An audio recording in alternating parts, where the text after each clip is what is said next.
നമ്മുടെയൊക്കെ കുട്ടിക്കാലത്തെ നമ്മൾ ഓർമ്മയിൽ സൂക്ഷിക്കുന്ന ഒരുപാട് മുഖങ്ങൾ ഉണ്ടാവില്ലേ? അതിൽ ഓർമ്മയിൽ സൂക്ഷിക്കാൻ കാരണം എന്താണെന്നുണ്ടെങ്കിൽ നമ്മുടെ ഇഷ്ടങ്ങൾ അറിഞ്ഞ് നമുക്ക് ഓരോ കാര്യങ്ങൾ ചെയ്തു തന്നിരുന്ന ആളുകൾ ആയതുകൊണ്ടായിരിക്കാം നമ്മൾ അവരെ ഓർമ്മയിൽ എന്നും സൂക്ഷിക്കുന്നത്. അങ്ങനെ കുട്ടിക്കാലത്തെ സന്തോഷങ്ങൾ എന്നും മനസ്സിൽ സൂക്ഷിച്ചിട്ടുള്ള ഓരോ ഔട്ടത്തുകാരനും മറക്കാൻ സാധ്യതയില്ലാത്ത ഒരാളെയാണ് ഞങ്ങൾ പരിചയപ്പെടുത്താൻ പോകുന്നുണ്ട്. വേറൊന്നല്ല, ഞങ്ങളുടെ ഔട്ടത്തൂർ അമ്പലത്തിലെ നവീകരണ കരസ് നടക്കുകയാണ്. അപ്പോൾ ഔട്ടത്തൂർ അമ്പലമായാലും ഇവിടെ ഒരു അടുത്ത പ്രദേശങ്ങളിലുള്ള ഉത്സവങ്ങളിൽ ഒക്കെ ഒഴിച്ചുകൂടാൻ പറ്റാത്ത ഒരു സാന്നിധ്യമാണ് ഞങ്ങളെ ഈ പറയുന്ന ആള് നാരായണേട്ടൻ. ഞങ്ങൾ സ്കൂളിൽ പഠിക്കുന്ന കാലം തൊട്ട് സ്കൂളിനടുത്ത് ചെറിയ ഒരു പെട്ടിക്കടി ഉണ്ടായിരുന്നു. അതില് ഉപ്പിലിട്ട മാങ്ങ, ഉപ്പിലിട്ട രൂപിക്ക, ഉപ്പിലിട്ട നെല്ലിക്ക, അതുപോലുള്ള സാധനങ്ങളൊക്കെ കൊണ്ടുവന്നിട്ട് ഞങ്ങൾക്ക് തന്നിരുന്ന ആളിനിട്ടാ. അന്നൊക്കെ 20 പൈസ, 10 പൈസ, 25 പൈസയൊക്കെയാണ് ഒരു കഷ്ണം കഴിക്കാനായിട്ട്. അപ്പൊ ഇന്റർവെല്ലൊക്കെ ആയി കഴിഞ്ഞിട്ടുണ്ടെന്നുണ്ടെങ്കിൽ നേരെ അങ്ങോട്ട് ഓടും. ഗ്രൗണ്ടിന്റെ അടുത്ത് തന്നെയാണ് കട. അപ്പൊ നേരെ അങ്ങോട്ട് ഓടിയിട്ട് നെല്ലിക്കല് രൂപിക്കൊക്കെ വാങ്ങിച്ചു കഴിക്കും. അതൊക്കെ ഒരു പ്രത്യേക ഓർമ്മയാണല്ലേ. ഞങ്ങളുടെയൊക്കെ 90 കിഡ്സിന് ഒരിക്കലും മറക്കാനായിട്ട് പറ്റാത്ത മനോഹരമായ ഓർമ്മകളാണ്. ഇന്നത്തെ പിള്ളേർക്കൊക്കെ അതറിയോന്ന് അറിയില്ല. ഇപ്പോഴൊക്കെ എപ്പോഴും ഞാൻ പിള്ളേർക്ക് സാധനങ്ങളൊക്കെ ഇതുപോലെ ഉപ്പിലിട്ട കാര്യങ്ങളൊക്കെ ഉണ്ടാക്കി കൊടുക്കുമ്പോൾ അവർക്കൊക്കെ അതൊരു അത്ഭുതമാണ്. അതുപോലെ അമ്പലങ്ങളിൽ ഉത്സവത്തിനാണെന്നുണ്ടെങ്കിൽ ബലൂണ്, പി അങ്ങനത്തെ കുറെ സാധനങ്ങളൊക്കെ ഇപ്പോഴും ഓർമ്മയിൽ തങ്ങി നിൽക്കുന്നത്. അപ്പൊ ഞാനെന്തെല്ലാം അങ്ങോട്ട് പോയി കഴിഞ്ഞപ്പോ ഇതൊക്കെ ഒന്ന് കണ്ടപ്പോ ആ ഓർമ്മകളൊക്കെ ഒന്ന് പുതുക്കാൻ പറ്റിയിട്ട് എന്ത് രസമായിരുന്നില്ല നമ്മുടെ ഒക്കെ ഒരു കുട്ടിക്കാലം. ഇനി നമുക്ക് തിരിച്ചു കിട്ടാൻ പറ്റാത്തത്. എന്നാൽ ഇന്നത്തെ ന്യൂജൻ പിള്ളേർക്കൊക്കെ അന്യമായിട്ടുള്ളതായ ഒരുപാട് കാര്യങ്ങൾ നമ്മുടെ ലൈഫിൽ ഉണ്ടായിട്ടുണ്ട്. ഞങ്ങൾ 90 കിഡ്സിന്റെ ഒക്കെ ഒരു ഭാഗ്യമാണ്. ഇതൊന്ന് കണ്ടോട്ടെ. ഇത് ഞങ്ങളുടെ നാരായണേട്ടാ. ഞങ്ങള് സ്കൂള് പഠിക്കുന്ന കാലം തൊട്ട് 1ാം ക്ലാസ് തൊട്ട് കാണുന്ന ആളാണ് ഇയാള്. എപ്പോ നോക്കിയാലും ചിരിച്ച മുഖത്തോട് കൂടിയിട്ട് ഞങ്ങളുടെ ഒപ്പം ഉണ്ടാവുള്ളൂ. അല്ല നാരായണേട്ടാ, ഒരു കയ്യെന്ന് എത്ര ദിവസമായി കണ്ടിട്ട്. കട നാരായണേട്ടൻ്റെ കടയാ. ഏത് ഉത്സവം ഉണ്ട്, ഉത്സവ പെരുന്നാള് എന്തുണ്ടെങ്കിലും നാരായണേട്ടൻ്റെ കടയും ഈ ബലൂണുകളൊന്നും ഇല്ലാത്ത കാലില്ലാട്ടാ. ഈ സംഭവം കണ്ടുണ്ടാ? കണ്ട അത്തങ്ങ ബലൂൺ. ഞങ്ങളുടെയൊക്കെ കുട്ടിക്കാലത്ത് ഞങ്ങളുടെ കുട്ടിക്കാലം ധന്യമാക്കിയ സാധനങ്ങളാണ് അതൊക്കെ. ഇപ്പൊക്കെ പിള്ളേർക്ക് ഇതറിയോ?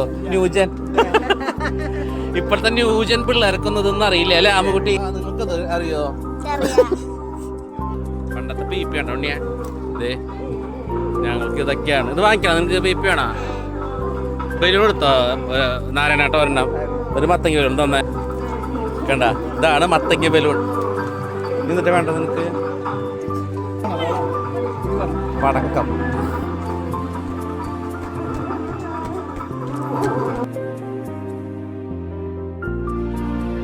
ശരി ശരി.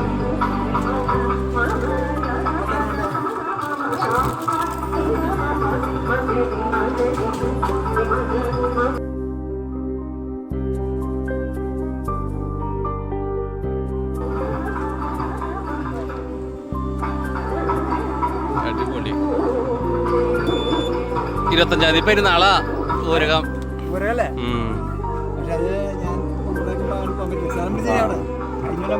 ഇത് കണ്ടപ്പോ അതാന്ന് വിചാരിച്ചു. മറ്റേ ഇതില്ലേ അല്ലേ, ക്യാപ്പ് പടക്കം പൊട്ടിക്കാറില്ലേ നമ്മള്? ടക്ക് ടക്ക് ടക്ക് ക്യാപ്പ് വെച്ചിട്ട് പൊട്ടിക്കുന്നത് അതാ.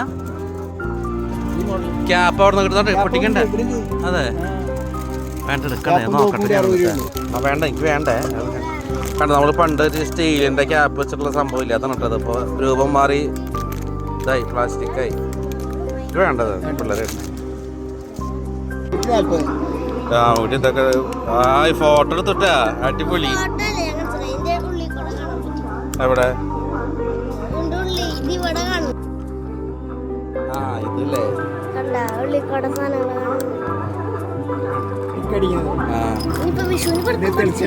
വിഷുവിന് പടക്കം പൊട്ടിച്ചില്ലാന്ന് വേണ്ട. ഇങ്ങനെ കാണാൻ പറ്റില്ല. അതെ കാണുന്നു. ഈ പടക്കം കൊണ്ടുപോകാറില്ല. തീപ്പെട്ടി, മത്താപ്പ് അല്ലേ? ആ തീപ്പെട്ടി ഇങ്ങനെ കുറച്ചിട്ടേ 2 മിനിറ്റ് കഴിയുമ്പോ. അതെ, നല്ല സൗണ്ടാ. എന്നാ പിടി. ഇത് കത്തിച്ചിട്ട പൊട്ടുന്ന കുറച്ചിട്ട് ഇട്ടാ മതി. പിടിച്ചടി പൊട്ടിച്ചിട്ടോ. ബലൂൺ വാങ്ങിച്ചിട്ടാ, മത്തങ്ങ ബലൂൺ. ഞങ്ങള് നിങ്ങൾ പുതിയ പിള്ളേർക്കൊന്നും ഇത് അറിയില്ലേ പിള്ളേരെ? നിങ്ങൾക്ക് നോക്കിയാൽ ആക്കാൻ പറ്റുന്ന നോക്കിയാ. അടിപൊളി. മതി. ഈ ഓർമ്മകളൊക്കെ മനസ്സിൽ നിൽക്കുന്ന എല്ലാ ആൾക്കാരും ഇതെങ്കിലും ഷെയർ ചെയ്യാൻ